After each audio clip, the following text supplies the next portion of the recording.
parts of northern Kenya, mothers carry jerrycans on their back, traveling for kilometers and hours. They leave in the morning at 6 and come back in the evening with one jerrycan of 20 liters back home. And that is the same water that they use for animals, the same water they use for their homes, Madam Speaker. Electricity, you will see some part of this country, electricity is connected to mud houses. But if you go to some parts of this country, especially in northern Kenya and where I come from, there is no electricity connectivity in many parts of those sub-counties and locations, Madam Speaker. And I think it is good to be sincere when you stand on the floor of the House and say, yeah, expansion is good. It's not good, it's not fair. It is unequal, Madam Speaker. Madam Speaker, I can tell you this House in the last Parliament made a blunder to have allocated that money to the county government, because that money is shared actually in Nairobi with individuals who don't even know some parts of those counties. There is no public participation. People are given contracts without advert. Madam Speaker, there is need to review the expansion of the list so that we are fair to the people living in those areas or intended for initially as far as Equalisation Fund is concerned. Madam Speaker, in my county, there are dispensaries that were constructed by Equalisation Fund, Madam Speaker. I talk of Mwangaza, the one that Senate visited when they went there. There is a Kadeli that is not even complete. It's a shell. Nobody is actually checking which projects have stalled and which ones have not stalled, Madam Speaker. And I urge Finance Committee to call Equalisation Fund or the CS and PS Treasury to overhaul or to look what impact Equalisation Fund has on those counties that were intended to support. Madam Speaker, it's intended to go run for 20 years. We have almost done 17.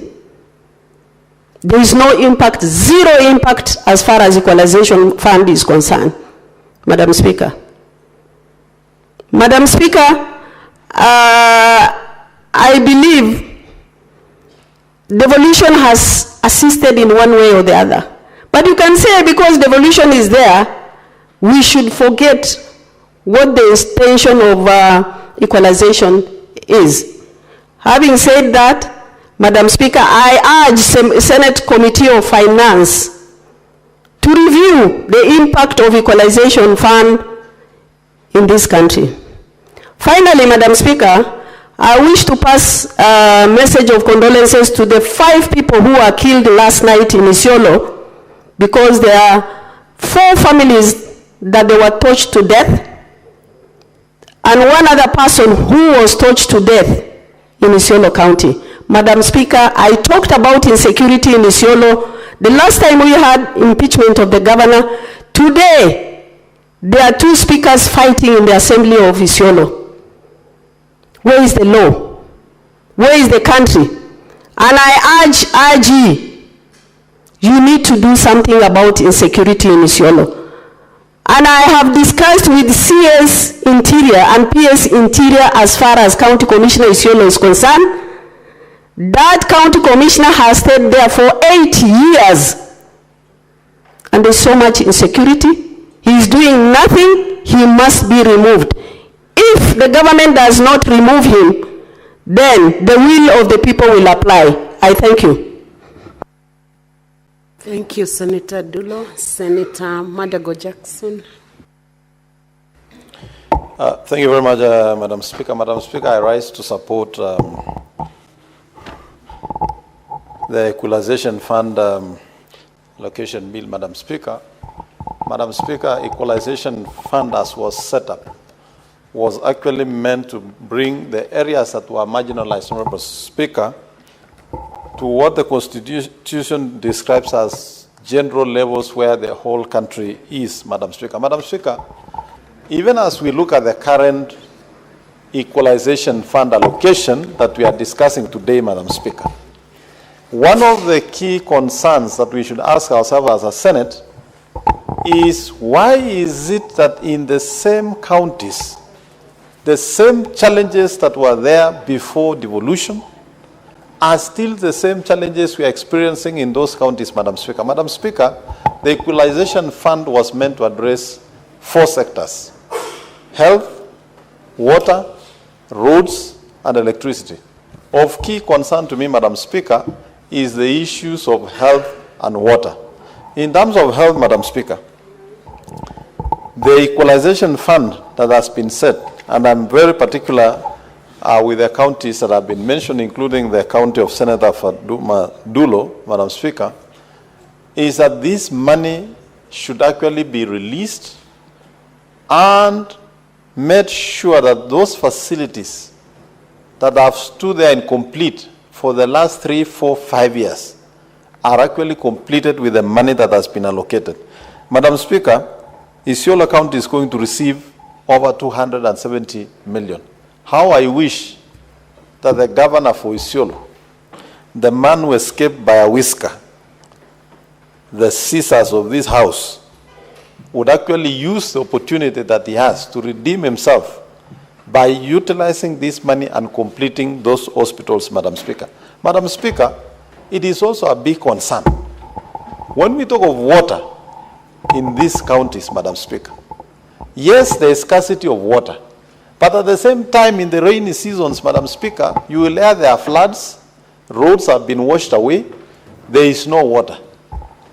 How comes these counties cannot prioritize, even using the equitable share allocation, to make sure they mitigate in these old, long problems these counties have experienced, Madam Speaker? Madam Speaker, the Senator for West Pokot will tell you, in the road connecting West Pokot to Turkana, there are specific places we experience floods we've been experiencing for the last 60 years, Madam Speaker.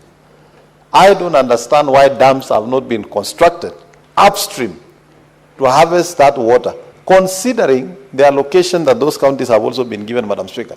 So, Madam Speaker, even as we talk about the Equalization Fund, it should not be lost that the equitable share in terms of allocation, these 11 initially marginalized counties were receiving what I would say reasonable allocation, Madam Speaker. And if you look at the allocation for Turkana, you look at the allocation for Mandera, you look at the allocation for Wajir, you look at the allocation for Marsabit, Madam Speaker, you look at the allocation for Isiolo, vis-a-vis the geographical size and other challenges, Madam Speaker, they have received quite substantial amount of funds, Madam Speaker, that if there was a deliberate effort to deploy those resources to mitigate in these all long challenges in those counties, Madam Speaker, today probably we'll be speaking a different language, Madam Speaker. Madam Speaker, we also want to call on the National Treasury. And I want to agree, and I think as a House led by the Chair for Finance, Madam Speaker, we need to cause an amendment to the PFM Act. We must separate the Ministry of Finance for national government and the National Treasury that serves the 2 levels of government, Madam Speaker, so that these funds can be released on time, Madam Speaker, to be able to address the 4 key areas that was meant to address. Madam Speaker, I'm happy that Baringo County is going to receive 967 million, Madam Speaker, and I've seen the distribution. Tiati constituency, Madam Speaker, is going to receive 582 million, Madam Speaker. Madam Speaker, Tiati as a constituent or a sub-county is probably 10 times was in Gishu, Nandi, Trans Nzoia, and Elgeyo Marakwet combined in terms of geographical location. To provide some services in some of those places, Madam Speaker, is quite a challenge. And that's why we would wish that the National Treasury would release all these equalization funds on a timely manner so that these regions are able to benefit, services are rendered, And the citizens of those places, Madam Speaker, would be able to access what other Kenyans in other parts are enjoying.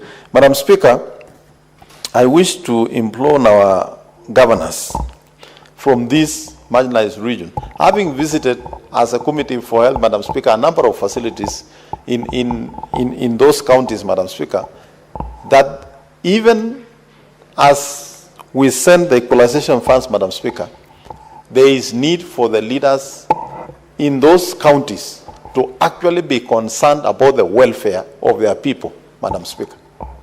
Madam Speaker, it would not be in order to find a facility in that region, a sub-county health facility, or even a county referral facility, Madam Speaker, where women are being asked to carry water as they go to the maternity. Madam Speaker, we are not only discussing areas that are marginalized, even here in Nairobi, and I know the Senator of Nairobi is aware that we visited a number of the facilities in this county, and an hospital like Mama Lucy Kibaki, Madam Speaker, is still suffering from a lot of problems in terms of congestion. There is no expansion, and yet if you look at the allocation going to Nairobi County, including their own source revenue, Madam Speaker, they should actually have done better than what we are seeing. I want to call upon the governors in those marginalized counties, particularly the 11 original marginalized counties, Madam Speaker, that they really have to focus in solving these historical problems that we have had, using both the equalization funds that we are sending and also the equitable share, Madam Speaker. Madam Speaker, I would want to ask, particularly the governor for Turkana and West Pokot, where we are experiencing floods that cuts the roads all the time, that if Turkana County, Madam Speaker, with the allocation of close to 13 billion, would just allocate 2 billion per year just to do dams, that would be the highest productive areas of this country. And Madam Speaker, I want to agree with my colleagues who say these marginalized counties are the next frontiers of development, Madam Speaker, because they are well endowed with natural resources, Madam Speaker. Turkana County, Madam Speaker, is where we have oil for this country, Madam Speaker. If you go to Tana River, we have the minerals, we have agriculture, Madam Speaker. If you go to Garissa, Wajir, we have minerals like gypsum and many others, Madam Speaker. As soon as these minerals are exploited, Madam Speaker, it will be a shame for the rest of us who don't want to support the raising of the living standards of the people in those regions to begin moving to those areas, Madam Speaker, in the name that that is Kenya. We must accept that that region is Kenya now when they need development, and it will remain Kenya when the natural resources in those regions are exploited, Madam Speaker, for the benefit of the country. I therefore want to support, Madam Speaker, and ask the National Treasury to make sure that they release these equalization funds in a timely manner. Thank you, Madam Speaker.